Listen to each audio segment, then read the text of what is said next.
Ministry of Health and the Ghana Health Service says a new invasive mosquito has been found in Africa. The malaria-causing mosquito is believed to be very invasive, spreads fast, and adaptive to a myriad of climatic changes. Details of that alert is contained in the following statement I'm about to share with you. It will be on your screens shortly.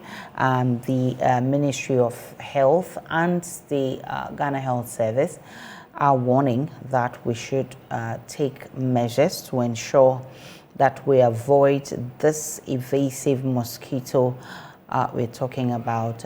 It says that it's very invasive, it spreads fast, and it's adaptive to a myriad of climate changes. I'll be sharing with you the statement shortly, but let's go on the phone. Right, so there you have it there. It says the World Health Organization sent out an alert on the invasive of Africa by a malaria-transmitting mosquito, Anopheles stephensi, in 2019. This is a competent and highly efficient vector of Plasmodium falciparum and P. vivax.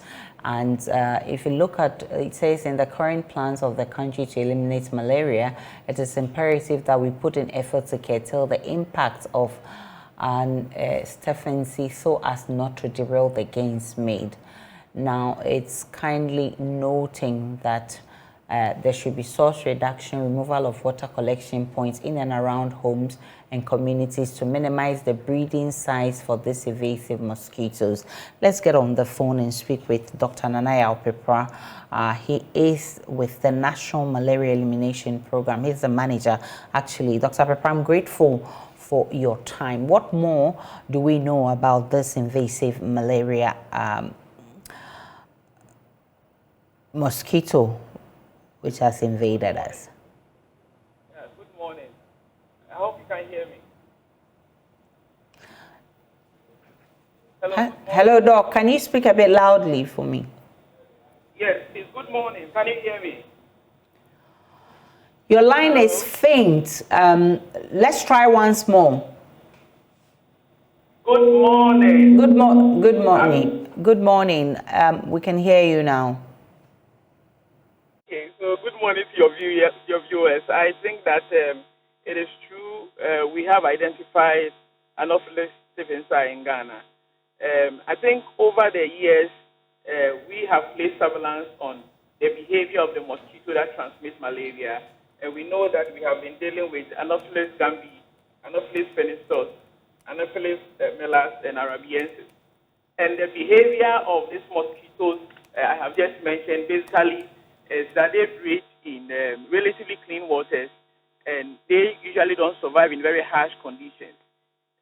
So if you have a mosquito like Anopheles stephensi, which has now been identified, which is able to breed in very harsh conditions and even in dirty waters, what it means is that wherever people create this opportunity for this mosquito to breed, there will be the increase in the population of mosquito. And we already know that wherever there's a mosquito, there is a chance of the transmission of the parasite. So really, it is a public health issue, and we all have to ensure that we deal with it. What can we do to stay safe, Doc? So basically, we need to reduce the population of the mosquito. The approach is still the same. Environmental issues, everyone should ensure that we don't create the breeding sites. Unfortunately, this one can even breed in dirty waters. So you don't keep dirty waters, clean waters around your area.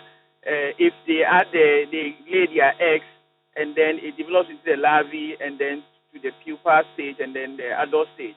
So we actually advise that people don't encourage the breeding sites, putting waters with containers, ties around with that can collect waters. All these are things we have to ensure that we don't get those things done. And of course, authorities in assemblies should also ensure that people don't choke gutters and get it collecting dirty waters where this organism can breed.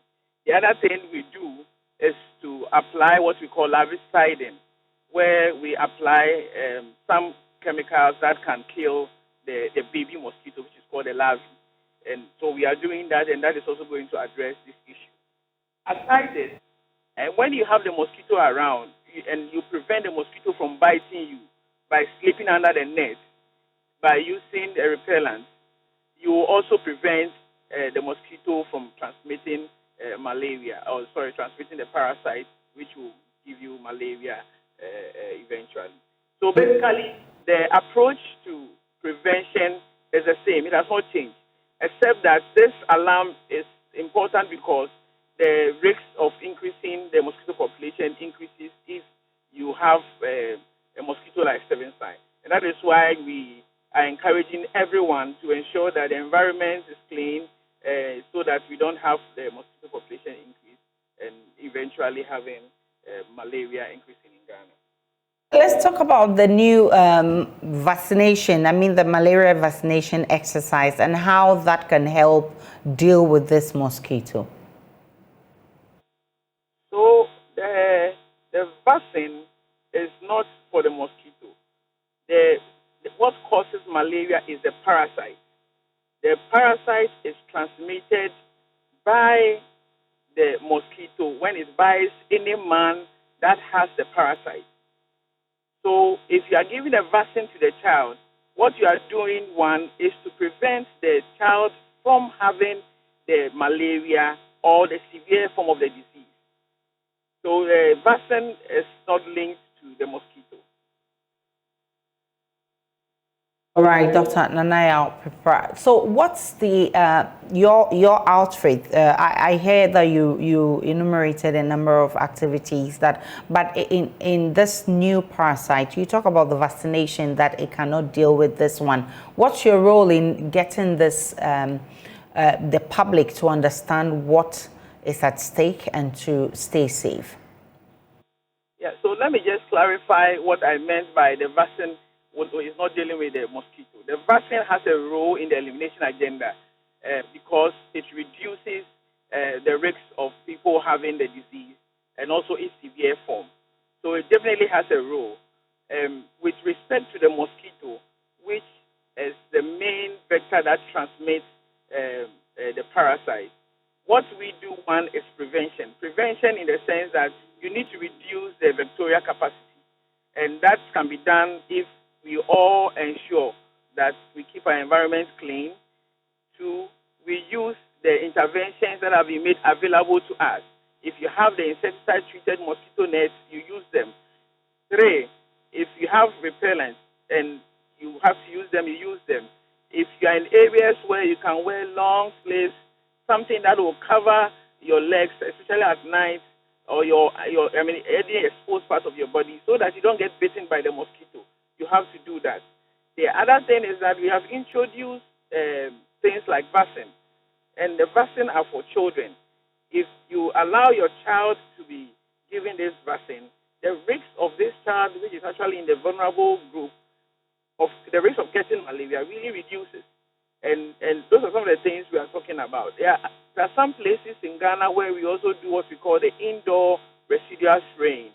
And for indoor residual spraying, we spray the interior walls of where people sleep. The idea is that even if this mosquito comes in to bite, they usually rest on the walls. When they rest on the walls, they imbibe the chemicals and then they are knocked down. So we have a number of interventions to, one, reduce the population of the mosquito, and also to prevent the mosquito from biting man. Aside this intervention, even in the event that you have the parasite in you, you go to the facilities, you are tested positive, you will be given anti-malarials, and these are effective treatments that if you receive them on time, you are going to get cured and you are not going to have complications. If you get cured, your parasites you don't have parasites in your blood. Even if the mosquitoes bite you, they are not going to transmit the parasite from you to any other person. And that is the focus of the elimination agenda, to break transmission. So yes, we want to reduce the population of the mosquito, but the focus really is on breaking the transmission and therefore dealing directly with the parasite itself and not just the mosquito.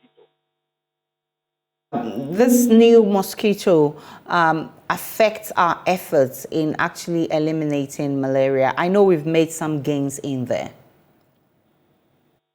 Yes, I think so. And there's a result that has just been released, and you will see that our parasite prevalence have reduced once again.